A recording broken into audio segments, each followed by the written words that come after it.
So I'm going to get right to the point. The whole theme of your seminar is happiness. So let's talk about it. What is happiness? I don't need to tell you. You've been experiencing it. Happiness is an inner state of energy. It starts from, yeah, I'm feeling better, to, yes, I'm really happy, to, oh my God, it's blowing me away, to, goodbye, I'm in ecstasy, I'm nirvana. It goes all the way up. That is within the scope and the different levels of happiness. So what everybody wants is to feel happy, the highest happiness they possibly can. So the question becomes, how do you do that? Well, there's thousands and thousands of techniques and teachers and everything out there. So let's take a look at, because a lot of them are after the same thing, how to get that experience inside. So I'll start by asking a question. What makes you happy? Aside from this wonderful seminar you're having, in general life, what makes you happy? And the answer is very straightforward: getting what I want. I hope that doesn't sound selfish. It's real. If I get what I want, I'm anywhere from, wow, that's great, to, oh my God, this is the most wonderful thing. What doesn't make you happy? Getting what I don't want. Then you go anywhere from, this is messing me up, I feel uncomfortable, I'm depressed, this is unacceptable. Let's do this one. I can't handle this. You've used the words, everyone uses the words, I can't handle this. So there's your yin and yang. If you get what you want, you're doing well. If you get what you don't want, you're not doing well. In between, if you don't get what you want, you feel disappointed. And if you don't have to get what you don't want, you feel relieved. I call that the truth table, the 4-quadrant truth table about happiness. So let's look at that. If what you're doing to attempt to get happiness is to get what you want, let's talk about that. Is there anything wrong with that? No, there's nothing wrong with that. Obviously, if you do get what you want, it's easy to get happy. It's easy to get one stage of happiness or another. How easy it is to get what you want? Well, we call it work. The world in front of us has to unfold the way we want. Does it do that all the time? Of course it doesn't. Does it do it most of the time? Of course it doesn't, right? The world goes about its business. The weather changes, people change, business changes, all kinds of things change. And it's only if it actually matches what we decided we wanted that we are feeling a state of happiness. And likewise with things that we don't want, and they make us unhappy, make us sad, make it feel that we can't handle things, they're not fair, all right? We don't have control over the weather. We don't have control over the driver in front of us. We don't have control over many, many things. In fact, almost all the things in our life are the result of cause and effect. They're science-based, and they're not because we want them to be that way or not want them to be that way. So what do we do about that? Well, there's two things you can do. One, you take my statement. If you get what you want, it makes you happy. And will everybody agree with that? Am I talking to the wrong crowd? If you get what you want, it makes you happy. It's a very easy way to get happy, to get what you want. So basically, there's two aspects of that. One is, what is the outside world doing? And two, how does it match what I want? Most people only pay attention to one aspect, which is, I know what I want. Really, you don't, but I know what I want, and I'm going to try and get it. I'm going to work with people. I'm going to change myself. I'm going to get degrees. I'm going to wear certain clothes, drive certain cars, have a certain house. I'm just going to work hard, have a whole lot of money so that I can do what I want. And basically, if I can get that situation outside the way I want, I'm happy. I like to take a moment to analyze the probability of you getting every moment of your life the way you want it to be. I shouldn't have to talk about that.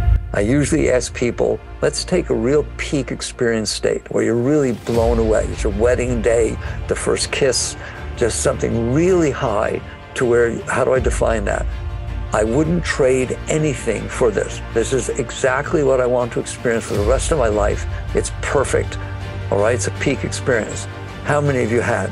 In general, if you really be honest, you could count them on one hand, throughout your life. How many things really just totally blew you away? And the question becomes, how long did it last? Did you ever reach a state that when you had an experience like that, you didn't need anything else for the rest of your life? When you said to your beloved, you're all I'll ever need, you're the totality of my dreams, you're my soulmate. How long did that last that you really meant, I don't need anything else. I don't need money, I don't need this, I don't need anything else. It doesn't last. You get used to things. I went through all but a dissertation with a doctorate in economics, and they taught me the following. There's a law of diminishing returns. The more you get something, the less it feeds you, the less you want it. That's not economics, that's life, all right? So to go out there and say, the only way I know to be happy is to get what I want, is really a losing situation. Because one, you're not going to get every moment of your life in front of you to be the way you want. And second, even if you did, you change what you want, everything changes, and it's not as fulfilling. So as a mode to happiness, that's oversold. All right, getting what you want is very, very overrated. Well, what's the alternative? The alternative is to look at the other side of the equation, which is who decided what you want? You did. How did you come up with the decision of what I want? You get into a relationship, it's working. The person is just the way you want them to be. You're really blown away that they think the way you think, they act the way you want. When you want to be close, they're close. When you want some space, there's some space. It's acting like that, okay? It doesn't stay like that. The person's different, you're different, it keeps changing. So the question becomes, do you go out there and attempt to manipulate the person? My favorite quote when you ask somebody, how's your relationship working? Started dating somebody, they say, it's a work in process. That's real nice, okay? In other words, I'm attempting to manipulate the person to be the way I want them to be, and that's how I'm judging the relationship. So if you work on trying to get the outside the way you want, that's one way to do it. The other way to do it is to question, how did I decide what I want? You were not born with it. It's not in your genes. It's not genetic, okay? Psychology looks at it very straightforward. Skinner says, man is the sum of his learned experiences. It's really not true. You are the consciousness that is aware that your psyche is the sum of your learned experiences. All of you are spiritually oriented. You know about witness consciousness. That part of you, the awareness, is not the sum of your learned experiences, but it is watching the sum of your learned experiences.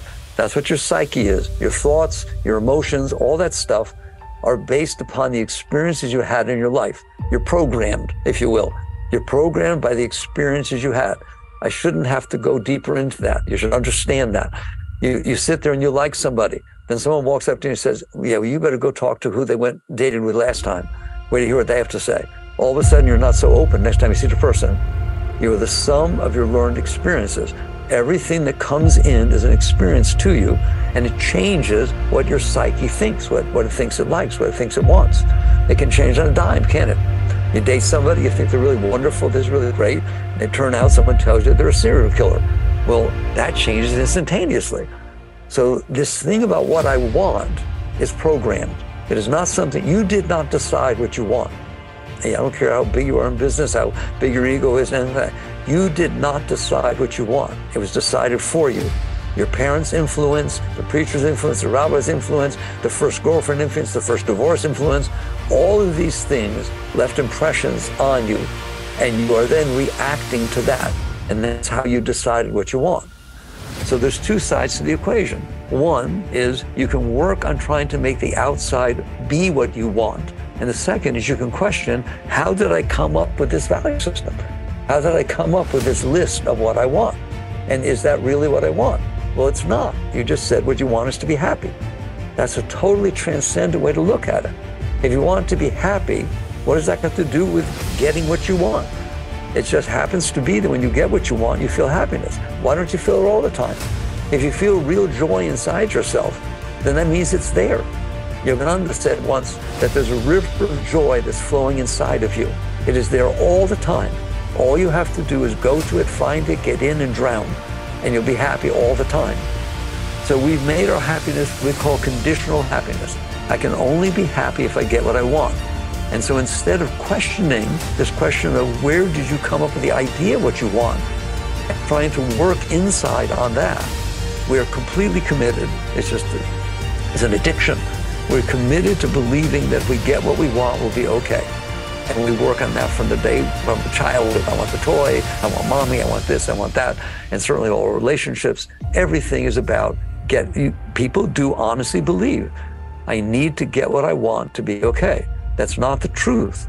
The truth is when you get what you want, this energy opens up inside of you. Why is it not there all the time? Why don't you feel ecstasy all the time? Why don't you feel joy all the time? Why don't you feel true happiness all the time? Why does it require a condition outside of you to make it so that you feel something inside of you? Happiness is inside of you. So you get to the point where you start to understand this. There's two directions we can go in, and we'll do both.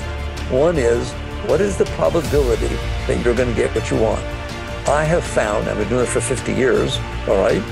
And I'm very successful in the worldly sense, people say, right? But what is the probability that the moments in front of you are going to match what you want? It's very small. You're sitting on a tiny planet, spinning around the middle of outer space. You did not make the planet. You did not make the sun. You did not make any of the things in the universe. You didn't make the environment around you. You didn't make the ground. You didn't make, you have, what, 25 trillion cells within your body. You didn't make those. You say you had a baby. You didn't make the baby. There was this one cell got fertilized and it knew how to grow into a baby. So life is happening by itself. That's what's happening. You are not in control of all this. If you took a list, I know we like to think that we're powerful people. If you took a list, wrote down what you're in control of, and then wrote down what you're not in control of, which is everything. Every other person, if you were married to somebody and they go to work, they come back different because they had a different experience and you had a different experience. And yet you think that you have control of all these things. It's not true. The truth of the matter is you have control over very, very little of what's going on. So how are you going to be happy by getting the moments in front of you to be the way you want?